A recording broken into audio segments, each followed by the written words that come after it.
Night. Only 8 days left until our 30th anniversary. I sat alone in the kitchen, the smell of yesterday's burnt coffee baked into the countertops, thick and bitter. The ticking of the wall clock sounded like a hammer striking steel. The light from the stove hood glared into my eyes, reflecting off the dark window in front of me. Laura was late again. Out with friends, she said. I didn't believe her anymore.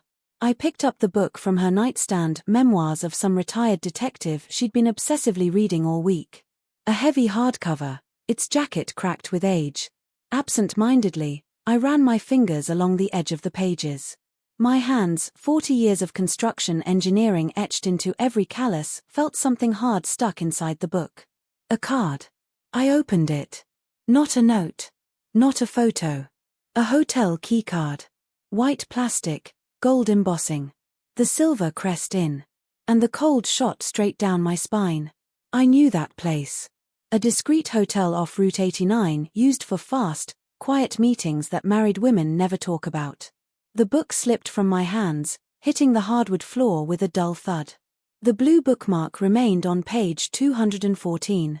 Her laptop was always locked, but I'm an engineer. I've designed bridges, load systems, structural models. I understand how things work. And I knew her maiden name, and her birth year. Too simple for someone so desperate to hide her past. 5 minutes. I was inside. A folder labeled personal.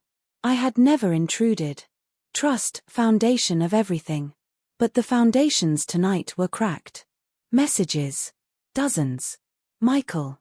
Waiting like yesterday. He's an old fool. Old fool. I'm 59. Plastic cracked under my grip as I squeezed the mouse. A roar filled my ears. I remembered her stories, her hard childhood. An orphan. Raised in poverty outside of Cleveland. Always with that steel edge in her voice. You don't know what surviving means, John. Tonight. I finally started to understand. She always survived at someone else's expense. I closed the laptop. Quietly.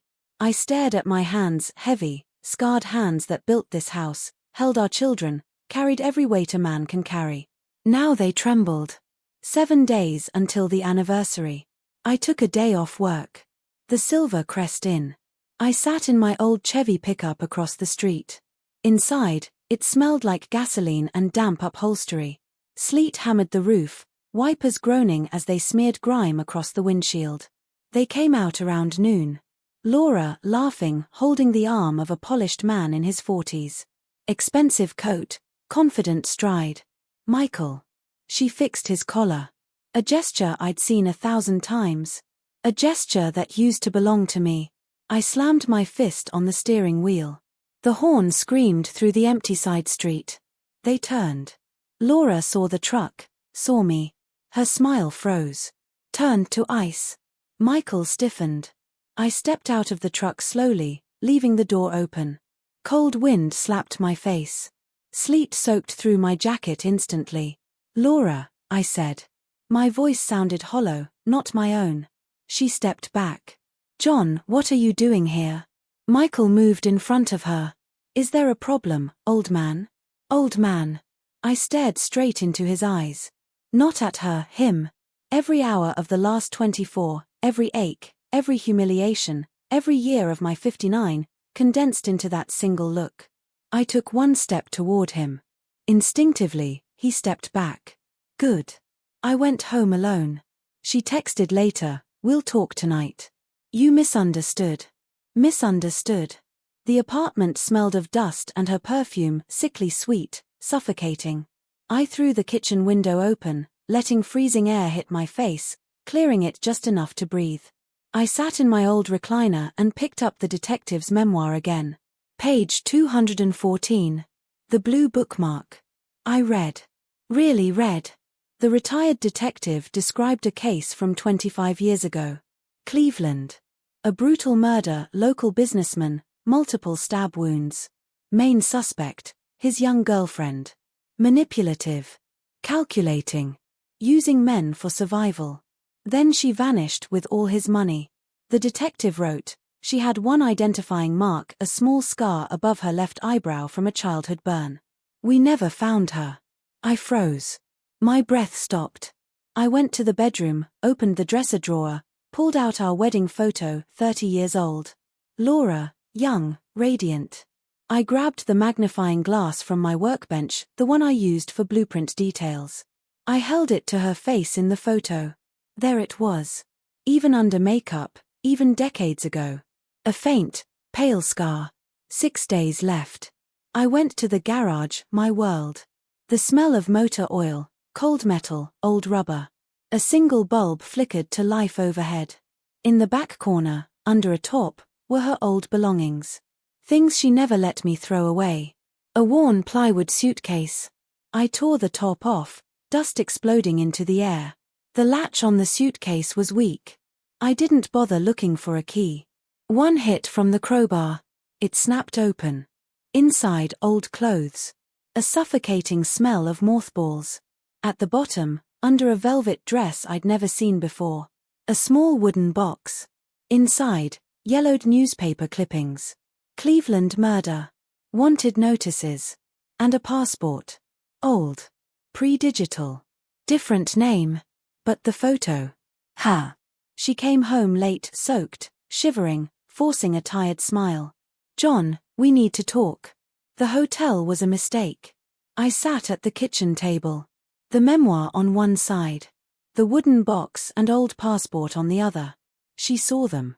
Her smile collapsed. Her face hardened into something unfamiliar. Something dangerous. Where did you get that? Her voice ice. You lied to me for 30 years.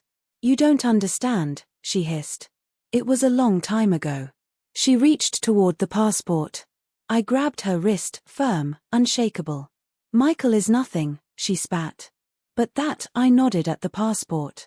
That's different. Let go, John. You'll regret it. No fear in her eyes. Only threat. I tightened my grip. No, I said quietly. You will. Her eyes flicked to the knife block on the counter. For a moment she shifted her weight, ready to move. I shoved her hand away. She stumbled back, rubbing her wrist. You'll call the police, old fool, she whispered. No, I rose to my full height, head towering over her. My whole life, my entire profession, is load, stress, pressure points. The point where things break. I found hers. You're staying here, I said. You'll smile for the kids. Our anniversary is in 5 days. Why? Because you're going to give me everything. Willingly. Everything you ever took. That house in Sarasota? And the accounts? I asked quietly. They're all in your name, she said, smirking. Then she laughed. Never. Then this book, I tapped the detective's memoir, and this passport. They'll go exactly where they need to. And your Michael will learn who he's been sleeping with. I watched fear, real, thick, suffocating fear, finally rise in her eyes. You wouldn't dare, she whispered. This will destroy our family. The kids, you destroyed it already, I said. She said nothing. I walked to my home office and locked the door behind me. I sat at my drafting desk, pulled out a fresh sheet of blueprint paper, and held a sharpened pencil between my fingers. Revenge is also a structure. If you build it right, it never collapses. I glanced at the old blue silk bookmark I'd taken from the book. Then I began to draw. A plan, retribution. The paper rustled under my hands. I wasn't drawing a bridge, I was drawing a blueprint for her downfall. 5 days left. The smell of graphite and cold sweat filled my small office, my last island of safety. Behind the locked door, silence. Laura didn't knock. She was waiting. A predator, trapped in a home she thought she owned. The plan was simple, like a steel beam with 2 support points. Point 1, Michael. Point 2, Laura. I looked at the faded blue bookmark. A thin strip of silk. It had become my fuse. I started with the lover, polished, confident, one of those corporate men who crumble fast if you press the right spot.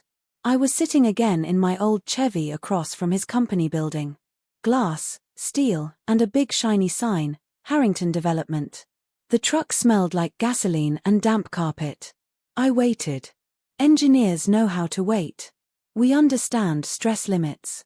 We know exactly when something will crack. He came out around noon. Not alone. A twitchy guy in a cheap suit walked with him. Nervous eyes. Michael handed him a thick envelope. Cheap suit guy disappeared into an alley. I started the Chevy. The engine coughed, then caught.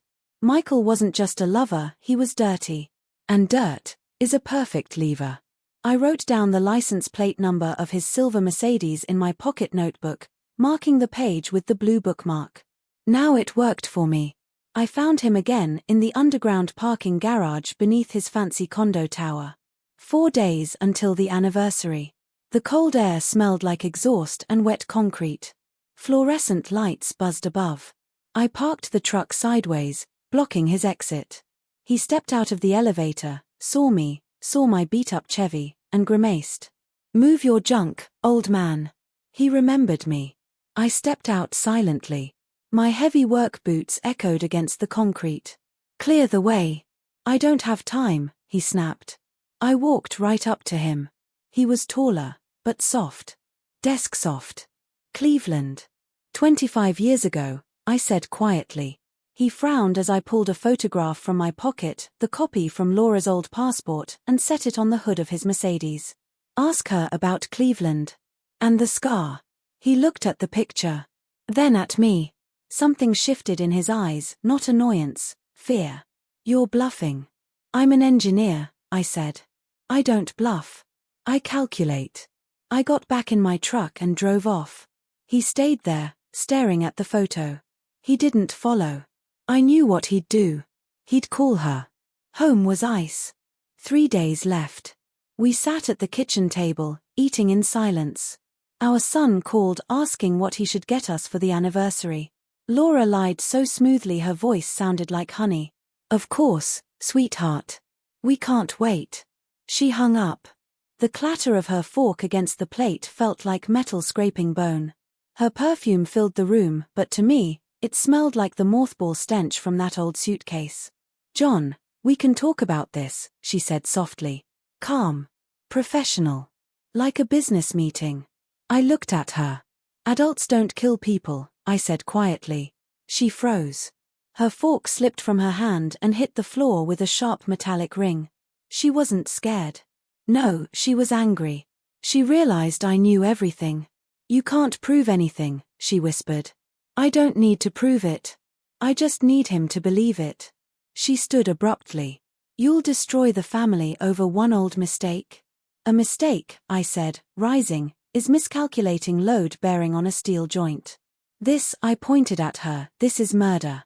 She stared at me. And for the first time in 30 years.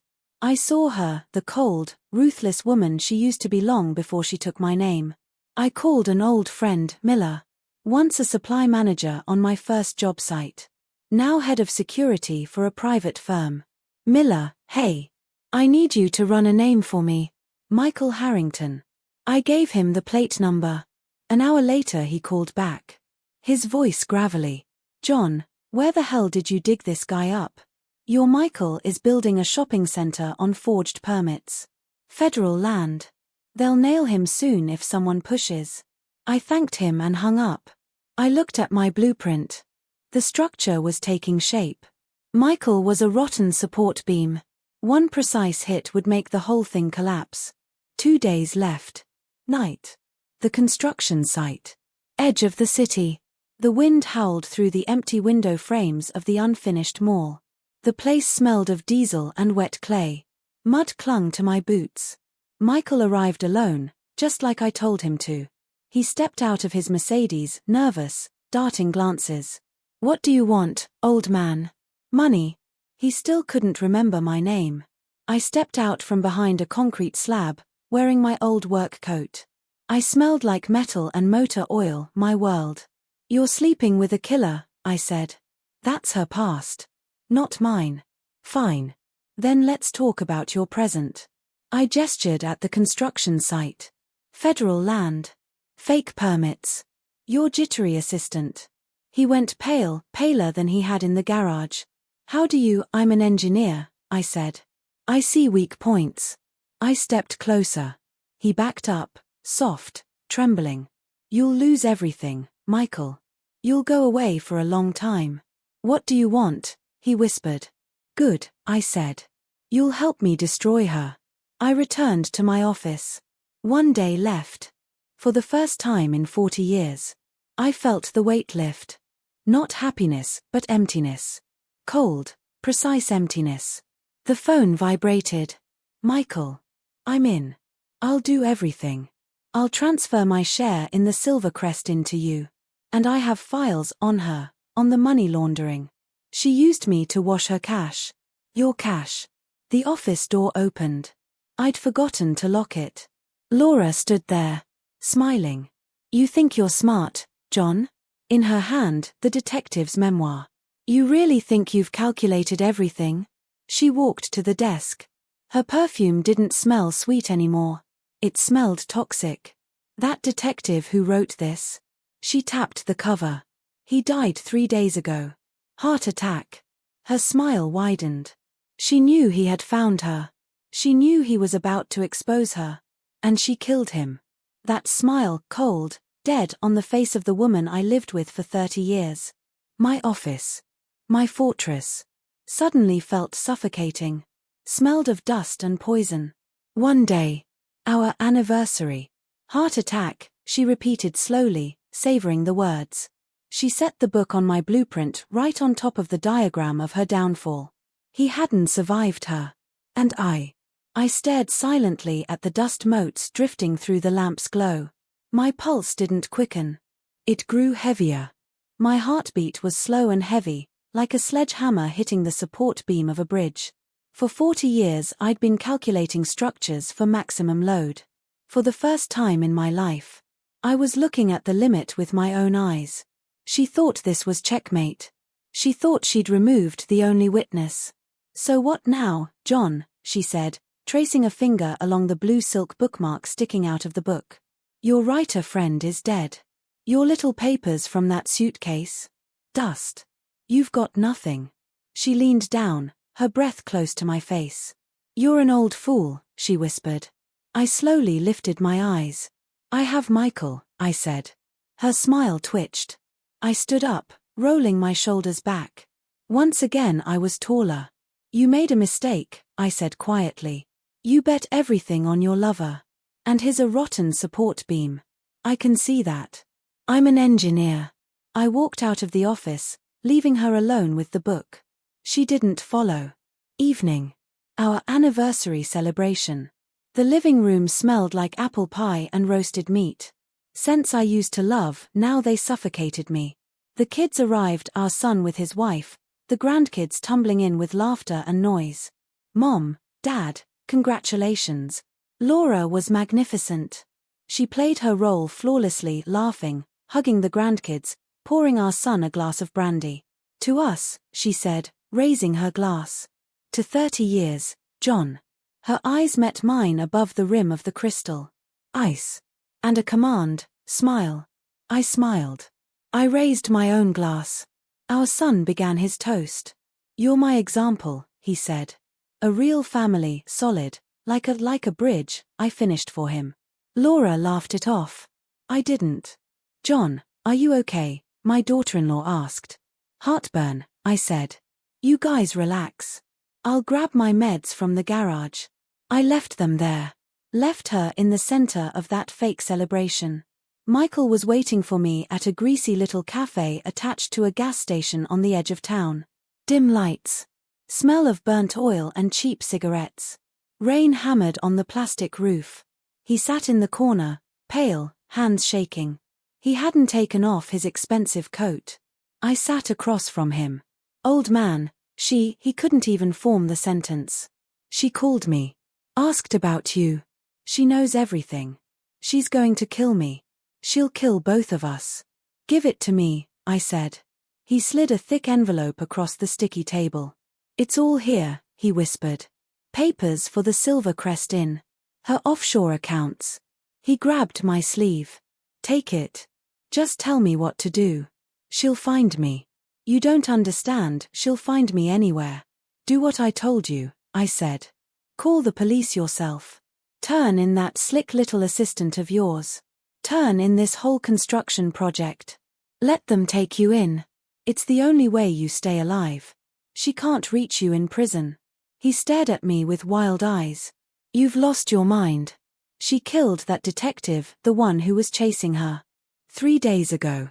Heart attack. I stood up. Choose, Michael. Jail, or a heart attack. I walked out into the rain. I didn't drive home. I sat in my old Chevy under the highway bridge I'd designed 20 years earlier. The rumble of cars above, the low vibration through the concrete. I turned on the interior light and opened the envelope. The numbers were huge. My money. Money I'd earned while she made our house a home. All of it siphoned away through Michael's company. The rage inside me wasn't hot anymore. It was cold, precise. But there was something else in there too. Not just her accounts. There were documents for an apartment, a small one-bedroom in a rundown neighborhood across the river, bought 3 months ago in Michael's name. But he didn't know it existed. I'd seen it in his face when I mentioned it. It was her escape hatch. Her runway out of my life, and out of his. She was planning to dump us both. The Silver Crest Inn. Noon the next day. The anniversary was officially over. I walked in through the front entrance. The lobby smelled of bleach and cheap coffee. I need the manager, I said to the young woman at the desk. The manager, a heavy man in a wrinkled suit, shuffled out from the back office. I laid Michael's documents on the counter. The power of attorney transferring his share. I'm your new co-owner, I said. John Miller. The manager's eyes widened. He knew Michael. Knew what this meant. Send someone from housekeeping. Now. I went upstairs to the room. The same stale smell. Her perfume, and something filthy underneath. I nodded to the bellman. Take everything out, I said. Bed, nightstands, carpet, everything. Straight to the dumpster. But sir, now. I watched them haul out the bed where she'd lied to me. Then I picked up a heavy glass ashtray from the table, wound up, and hurled it at the mirror on the wall. The glass exploded into 1,000 shards. There'll be a renovation, I said. This room stays closed. I came home late. I knew she'd be waiting. She was sitting in the dark kitchen. Only the light from the stove hood, just like that first night. You went to him? Not a question. A statement. I went to my place at the Silver Crest, I said. She stood up slowly. Steel flashed in her hand. One of our kitchen knives, the same one she'd used to cut meat for the anniversary pie. You've taken too much on yourself, old man. You're late, Laura. I didn't move. You're used to men being afraid of you, I said. That detective in Cleveland. Michael. I'm not. I took my phone from my pocket and pressed a button. What's that? She hissed, taking a step toward me. A recorder, I said calmly. It's been on since last night's dinner. Our son heard everything. She froze. He heard you laugh, I continued. Heard you wish us many more happy years. And now, I pressed another button and put the call on speaker. Hello. My son's voice, Alex, sleepy, worried. Son, I said, start the playback. Right now. I looked at Laura, at the knife in her hand, at her face twisting into a mask of horror. She understood. I wasn't hitting her money. I was hitting her through the kids. Silence on the line. I hung up. The kitchen fell quiet again. Only the low hum of the old refrigerator. The light from the hood lamp fell across the floor, glinting off the knife, the same one she'd used to slice the celebratory pie. Laura stared at me. Her face a mask. The terror I'd seen a second ago drained away. Only cold, distilled hatred remained. You, she hissed. You idiot. You dragged Alex into this. She didn't lunge at me. She didn't cry. She turned and ran. Not toward the front door, up the stairs. I sprinted after her, my heavy footsteps echoing through the house. She was faster. I burst into the bedroom. She stood at her vanity. Not holding the jewelry box, her phone. She was dialing. You won't make it, I said. She looked straight at me. I will. You have no idea who my friends are. You think Michael is your big problem? She hit call. I ripped the phone from her hand and smashed it against the wall. Plastic flew. The battery skidded across the floor. "Your friends are as dead as that detective," I growled. I grabbed her by the shoulders and shook her hard. "Where's the money?" "My money." She laughed in my face. "Money? That's what you're chasing?" "There is no money." "You're too late." I threw her onto the bed, our marital bed. "They're in that apartment across the river, aren't they?" I demanded. For a split second, fear. It flickered in her eyes and vanished. But I'd seen it. I was right. I went back to my office and locked the door. My hands weren't shaking from fear, from rage. I looked at the blueprint spread across my drafting table. My plan. My perfect structure. It was breaking apart. She was one step ahead. I grabbed my old canvas work backpack, the one I used on job sites. I swept everything into it: Michael's thick envelope, the documents for the Silvercrest, the papers for the one-bedroom escape apartment, her old passport, the detective's book. I pulled the blue bookmark from between the pages and rolled the faded silk between my fingers. She wanted me to find all this. No. This was her arrogance. Her one miscalculation. I shoved everything into the backpack. I climbed out my office window like a thief in my own house. The night air burned my lungs. I ran to the garage. Morning. The bank downtown. Bright lights. The smell of coffee and expensive perfume. People in suits, soft murmur of voices. I walked up to a young manager with a perfectly parted haircut. "Mr. Miller?" he asked, eyeing my old work coat. "Yes. Your wife called. She froze all operations. As your authorized representative. I'm canceling that power of attorney," I said. "We'll need paperwork." "And her presence," he replied politely. "She won't show up here." I dropped Michael's documents onto the desk. "These are her offshore accounts. Money stolen from me. I want them frozen." The color drained from his face.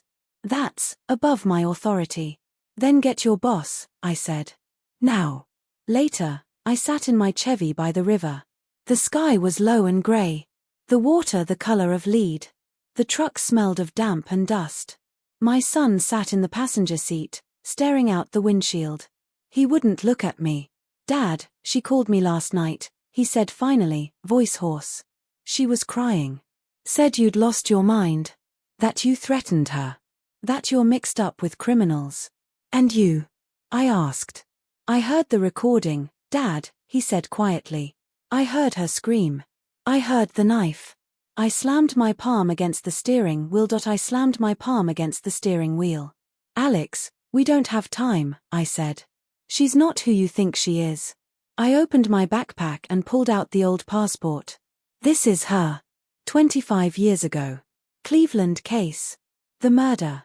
My son stared at the photo, the strange name, her younger face, sharp, predatory. "This is insane," he whispered. This can't be real." "She killed the man who was looking for her," I said. "The retired detective last week. She's dangerous, Alex. Very dangerous." I watched his world collapse in front of me. The world I'd spent 59 years building. "What do I do?" he whispered. "Take your family," I said. "Emily, the kids, go to the cabin in Pine Ridge. Right now. Don't tell anyone where you are. Turn your phone off. Especially to her. She'll try to get to you to get to me." "And you?" he asked. "I have to finish this," I said. "I'm going to that apartment across the river." The building was a generic concrete high-rise in a rough part of town. Smelled of fresh paint and damp concrete. The elevator groaned as it carried me up. I opened the door with the key from Michael's envelope. Empty. Bare walls. No furniture. No bags. Nothing. She'd already been here. She knew this place wasn't safe anymore. I walked into the kitchen. In the corner on the floor lay a pile of ash. She'd burned something. Papers. Rage rose in my throat. Too late. Always too late. I kicked the wall. My boot left a dirty streak across the fresh white paint. I squatted by the ash, ran my fingers through it, and felt something solid. A small key. Safe deposit. It hadn't burned. There was engraving on it, the name of the bank I'd been at that morning. I went back to the bank. Same manager. He flinched when he saw me. Again, Mr. Miller, he started. The box, I said, dropping the key on his desk. And this, I slid over Laura's power of attorney they had on file. I want it opened. He hesitated. You saw those accounts this morning, didn't you? I hissed. Are you going to help me, or should I take this straight to the DA and say you were helping her launder the money? He turned a sickly shade of green. This way, please, he muttered. Downstairs. The vault. Heavy iron door. Smell of metal and dust. He opened the box and slid the metal tray out, then left me alone. I opened it. No cash. No gold. The same old plywood suitcase from our garage. The one I'd broken open with a crowbar. But I'd left it at home. I flipped the latches and opened it. Inside, carefully stacked clippings about the Cleveland murder, the old passport. But these were my copies. The ones I'd made. At the bottom, a laptop. I turned it on. No password. A folder labeled, John. Inside, video files. Hidden camera footage. My office. My garage. Me, breaking open the suitcase. Me, talking to Miller on the phone. Me at the construction site with Michael. My voice, you're sleeping with a killer. Michael's voice, she'll kill me. She'd been recording me from the moment I found the Silver Crest keycard. The book. The blue bookmark. It had all been a setup. She wanted me to find Michael. She wanted me to clean up her weak link myself. And now, she had everything. Recordings of me threatening. Blackmailing. I was the crazy old man in the story. I walked out of the bank. My Chevy was gone. In its place, a tow truck. They took your car, sir, the driver said. Lady called, said you were drunk and threatening her. I pulled out my phone. Missed call. Laura. I called back. Well, engineer? Her voice was light, almost cheerful. Got it all calculated? You're at the bank, she continued. You've got my dirt, and I've got yours. Plus a statement to the police that my old husband lost his mind. Threatens me. Harasses me. Kidnapped me, even. Where are you, Laura? I asked. I'm on my way to Alex's cabin, she said. He needs to hear my side. About his crazy father. Click. She knew exactly where I'd sent him. She was going to kill my son, or poison what was left of his mind. And I was standing in the middle of the city with no car, wanted by the police, like an idiot. I stood on the sidewalk, phone heavy in my hand like a block of lead. Her cheerful voice still echoed in my ears. I'm going to Alex. She was on her way to destroy him one way or another. I bolted toward the road. Cars roared past. Cold wind hit my face. The air smelled of exhaust and panic. My Chevy was gone. The police were probably already looking for me. I spotted a yellow cab and stepped straight into its path. Stop. The driver slammed the brakes. Are you crazy, old man? He shouted. I yanked the back door open and threw my heavy backpack, stuffed with the laptop and all her filth, onto the seat. Pine Ridge Cabins, I gasped. Fast. I'll pay triple. The driver, a tired-looking man in a work vest, eyed my worn coat and wild eyes. Fine, he muttered. Seat belt. We shot forward and then, after 500 yards, stopped dead. Solid wall of brake lights ahead. Damn it, the driver swore, pounding the wheel. Accident up ahead. We're stuck. I stared at the line of red lights.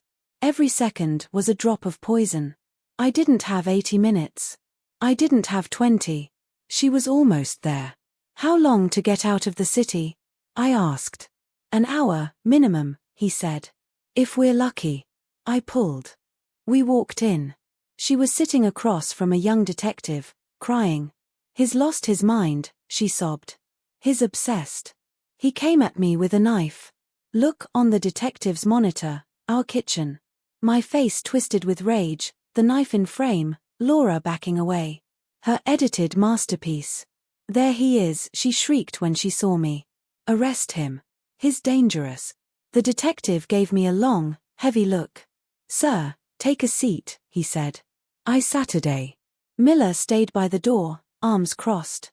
I brought something too, I said calmly. Full audio. I set my recorder on the desk, the one that had captured the anniversary dinner and the confrontation in the kitchen. I pressed play. The kitchen. Silence.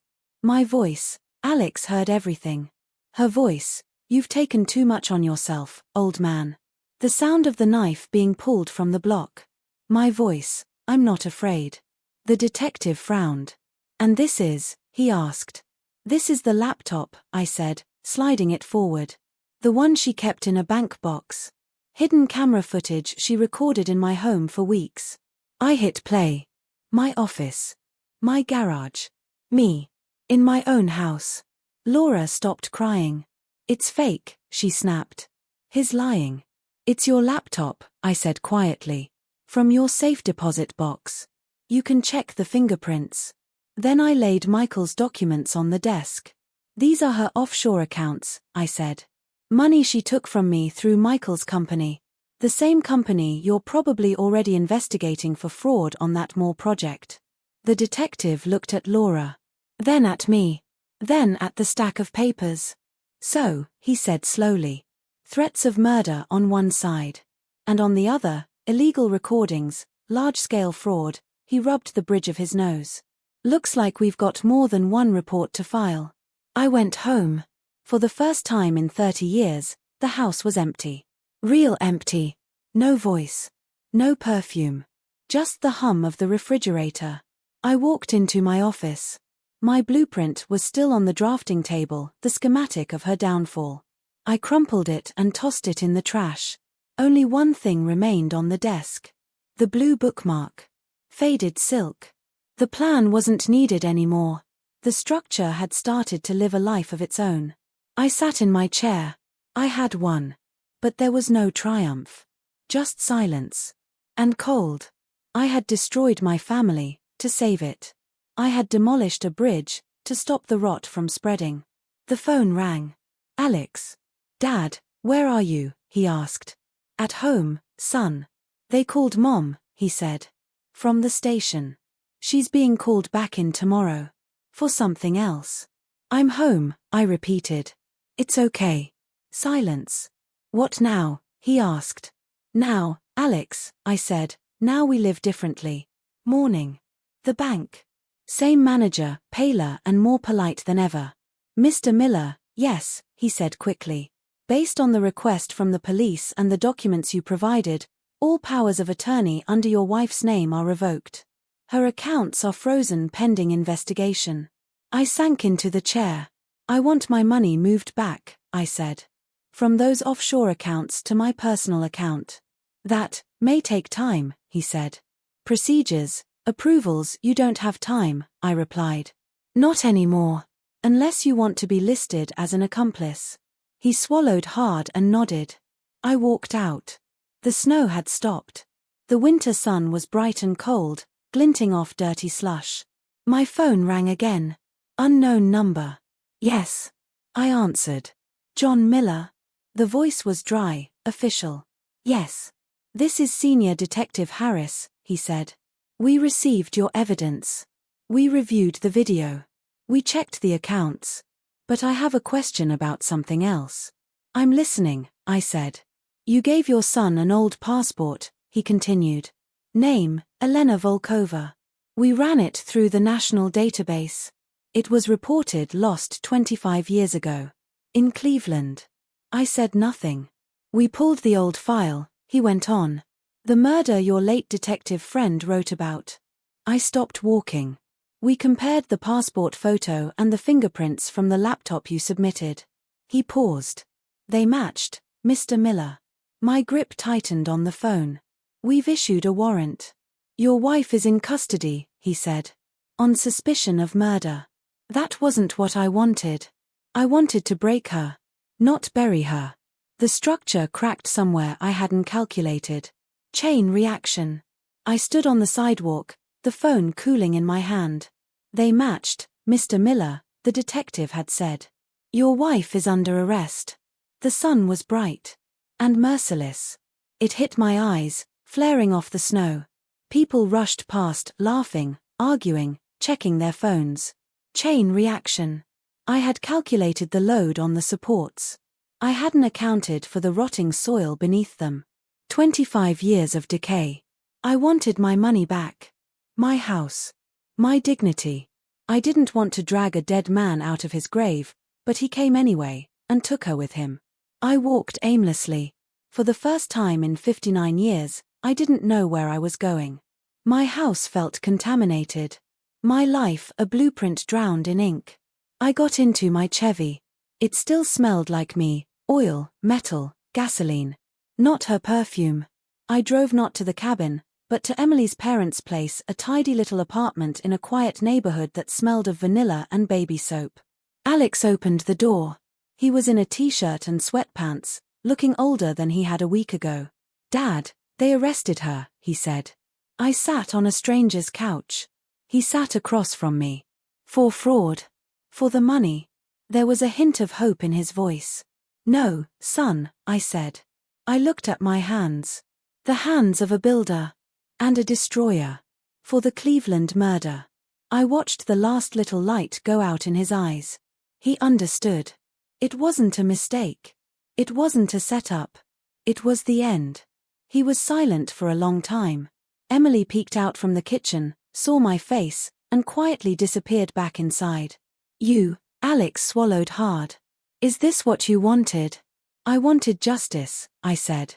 I wanted to stop her. I didn't know where she would stop. "What now?" he asked. "Now," I said, standing up, "we live without her." I returned to the house. It was still empty. The silence rang. I walked through the rooms. Her scent was almost gone. In the bedroom, I opened her closet, expensive dresses, jewelry boxes, clutter. I swept it all into trash bags. Junk. Then I went into my office. On the desk where my crumpled blueprint had been, only one thing remained. The blue bookmark. Faded silk. The cause. The clue. The symbol. I rolled it between my fingers. Then I dropped it into the trash. I sat down at the desk. I was empty. I had won. And I had lost 30 years. There was one more place I had to go. The county detention center. Smell of bleach, cheap food, and hopelessness. Walls painted a nauseating green. We sat in the visitation room, glass between us. She wore a grey jumpsuit. No makeup. No styled hair. I saw every bill I had from my pocket and threw it onto the seat.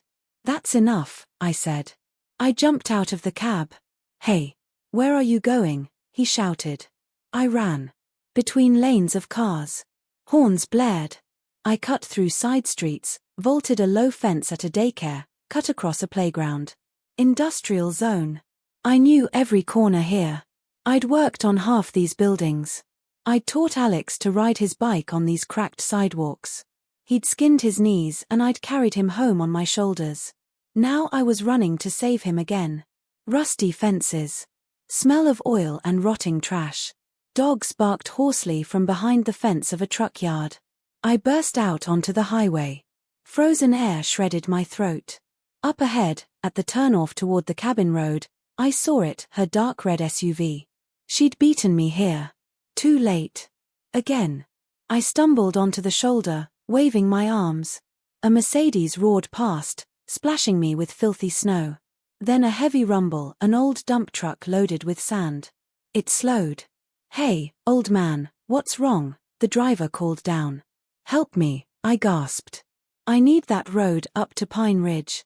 My wife, my grandson's sick. Please." The driver, a big guy in a reflective vest, squinted at me. "Get in," he said. I climbed into the high cab. The whole truck shook, reeking of diesel and cigarettes.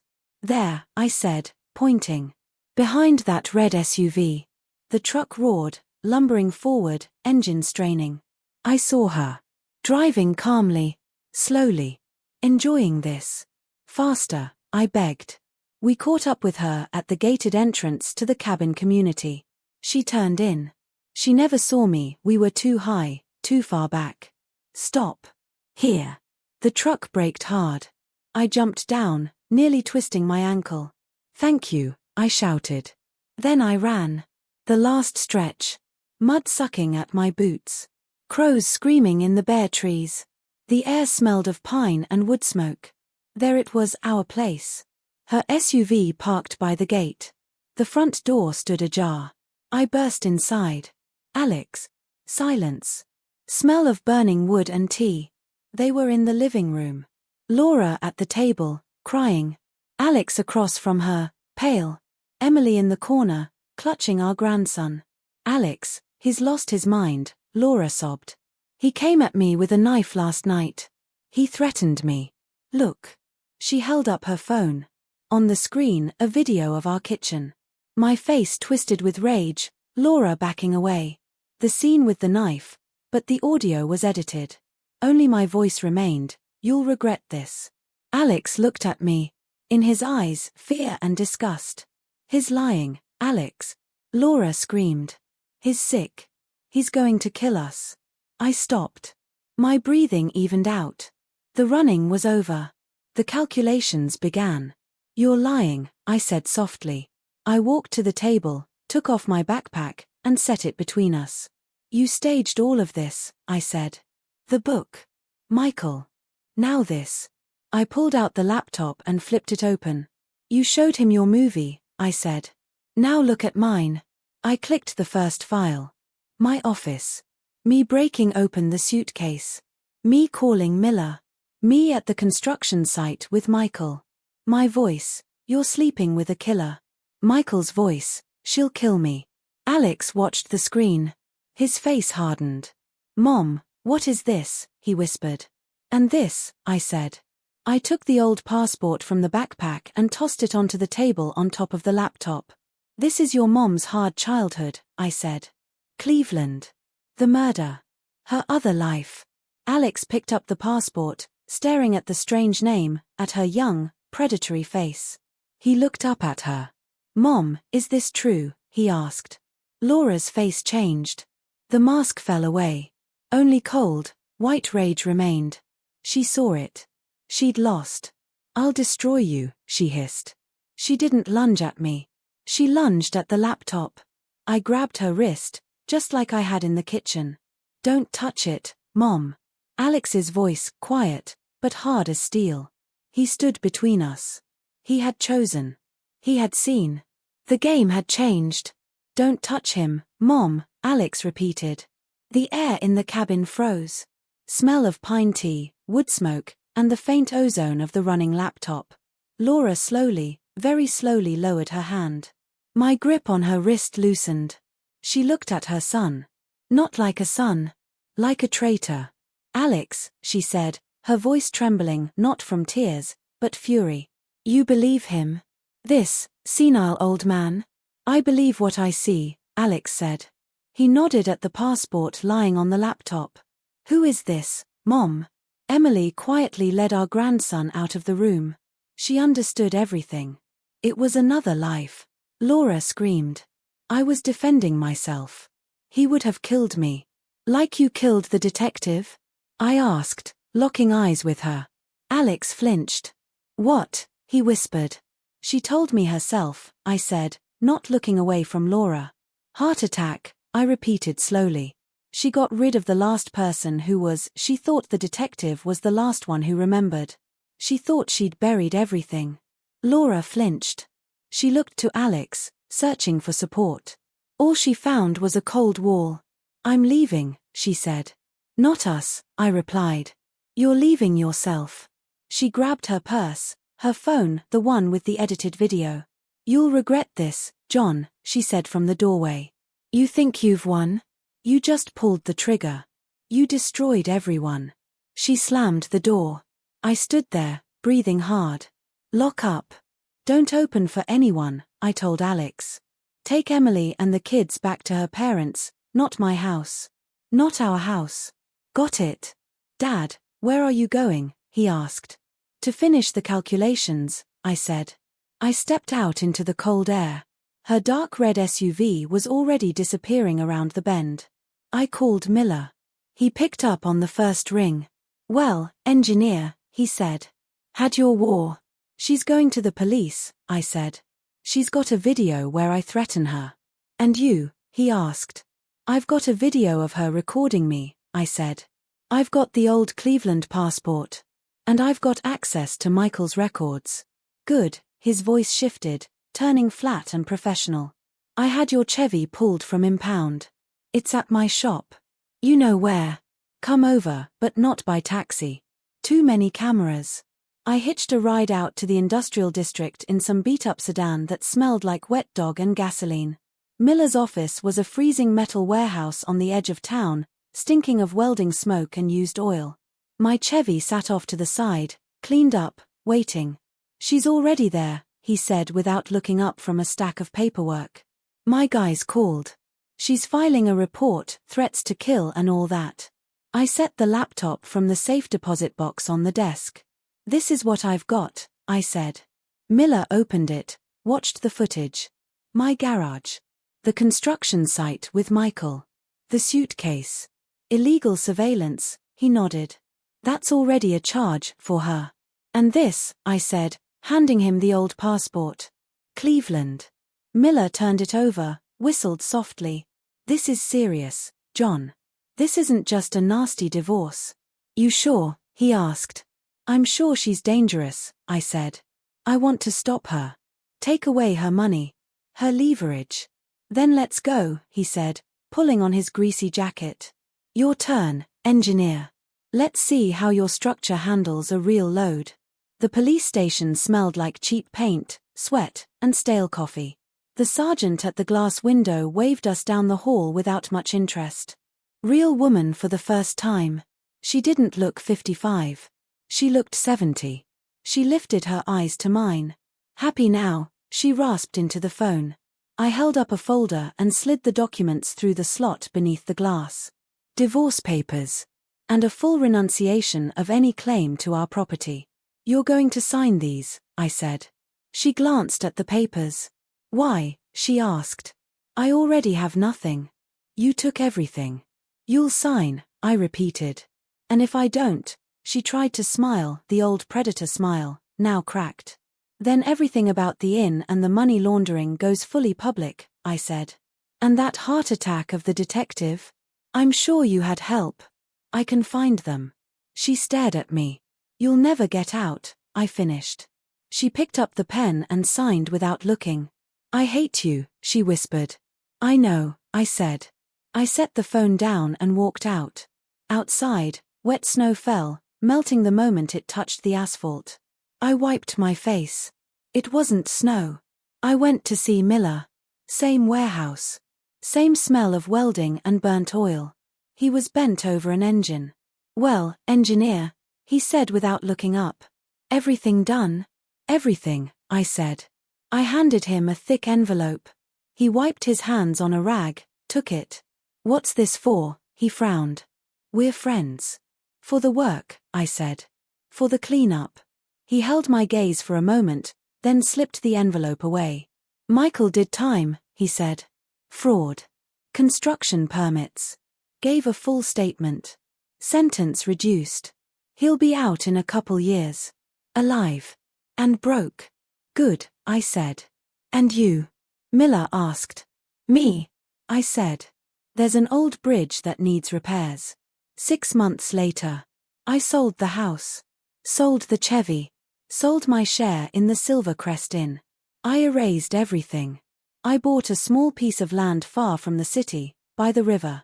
I built a new house myself. Wood. Simple. Sturdy. The air smelled of fresh lumber, pine, and river fog. One evening I sat on the porch and watched the sun go down. The grandkids played in the grass. Alex pulled up in a pickup, a stack of boards in the back. Where do you want these, Dad? He called. Over here, son, I said.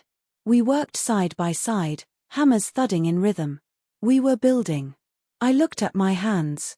They were builder's hands again. Clean. I looked at Alex. He caught my eye and smiled. The rage was gone. Only fatigue remained. And peace. I had paid a terrible price, but I'd taken back what was mine. I took back my name. My work. My son. If you're still listening, tell me honestly, was it worth it?